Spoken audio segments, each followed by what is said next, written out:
All right, good morning, everyone. Hope everyone's having a good day. I'm really excited to get going today. So we're going to read Chapter 9 in our textbooks, Issues for Canadians. Today's lessons plan is going to factor on the influences of immigration. So to start off, what is immigration? Well, we have the definition, and Merriam-Webster's definition of immigration is an act or instance of immigrating, specifically travel into a new country for the purpose of permanent residency. Essentially, immigration is the process of establishing a life in a new country. It's important to remember that for someone to permanently move to a new country means they have to leave their old country. Today's lesson is going to focus on which forces influence someone to go through this process. So influences can really be split into two different categories. We have push factors and pull factors. For our push factors are conditions that drive people away from their current location. So something that would make someone want to leave from their home.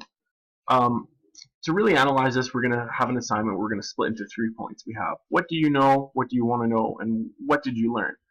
So what do you know, that's going to be anything from, well, essentially, immigration runs deep through Canadian history.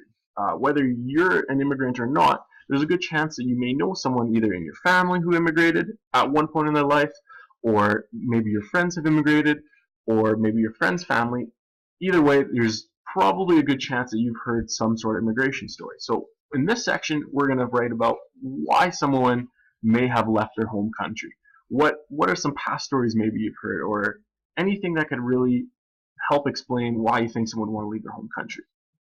The second part, what do you want to know? Well, that's specifically for this reading that we're going to do. What are some questions that you hope to answer in this next reading? For example, I said, what is the most common push factor amongst immigrants? So what really drives, what's the number one driving force for people to leave their home country?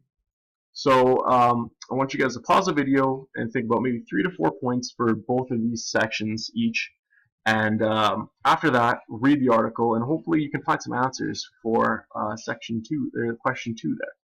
So yeah, just pause the video and we'll get going. Okay, well I hope everyone enjoyed the reading. So we're going to go right on to question number 3, is what did you learn? So hopefully you guys found some answers for your questions that you had, and if not, maybe you guys learned something new. For me, I got my question answered right away. Is economic factors are attributed for approximately half the world's current international migrants. So the number one driving factor for people to leave their home country is economy, right? People want to increase their livelihood. All right, so push factors are just half the immigration process. Sure, something might be pushing them away from their old home, but what drives them to pick their new location? There's so many countries in the world, why would they want to pick one certain area? And that's essentially what pull factors are. Pull factors are conditions that attract people to move to a new location. So we're going to do the exact same thing as the last time. We were going to write, what do you know about pull factors? Okay, so what are some tendencies people have? Why would they want to go to new countries? Higher standard living, maybe, possibly family members. Same thing, think about your own personal immigration stories. Why did someone that you know come to Canada? So that's what you're going to put for this section here. Your next section, just like the last one, what do you hope to learn from this article? I wrote, what is the most sought after pull factor? So hopefully you guys find your answers in the reading. So right now what we're going to do is you're going to pause, think of some questions, write down what you know already, and we're going to pause the video, read the article, and I'll be right back. Okay guys, I hope you guys really enjoyed that article. For part 3, just like the last time, we're going to write down what you learned.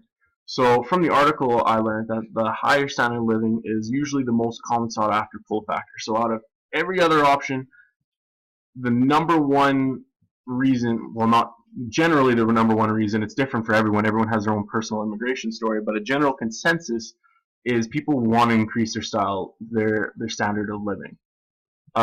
So yeah, I hope you guys came up with 3 to 4 points for both push and pull factors, because we're going to use what we learned for our next assignment. So we're going to have an in-class discussion, and we're going to create a collaborative semantic tree. So we're going to have a class discussion, and you see I can have two of our push factors and pull factors. So this is just an example. I'm going to pull this aside, and we're going to write on the whiteboard, and we're going to create a tree. So we're going to come up with our own points of what comes to mind when we see push factors for immigration and pull factors. And if you guys did a great job working on your answers for your questions, I'm sure this is going to be a breeze.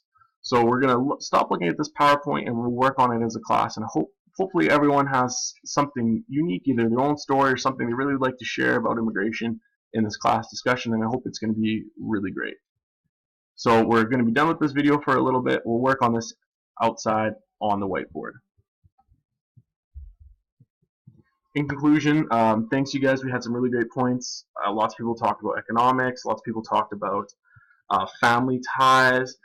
We talked about refugee status as well, which is a big issue with immigration. And it's actually going to be something we're going to look at with the government of Canada's legislation. So if you guys didn't really get the answers you're looking for today, we're going to focus a little bit more on refugee status and government legislation next class.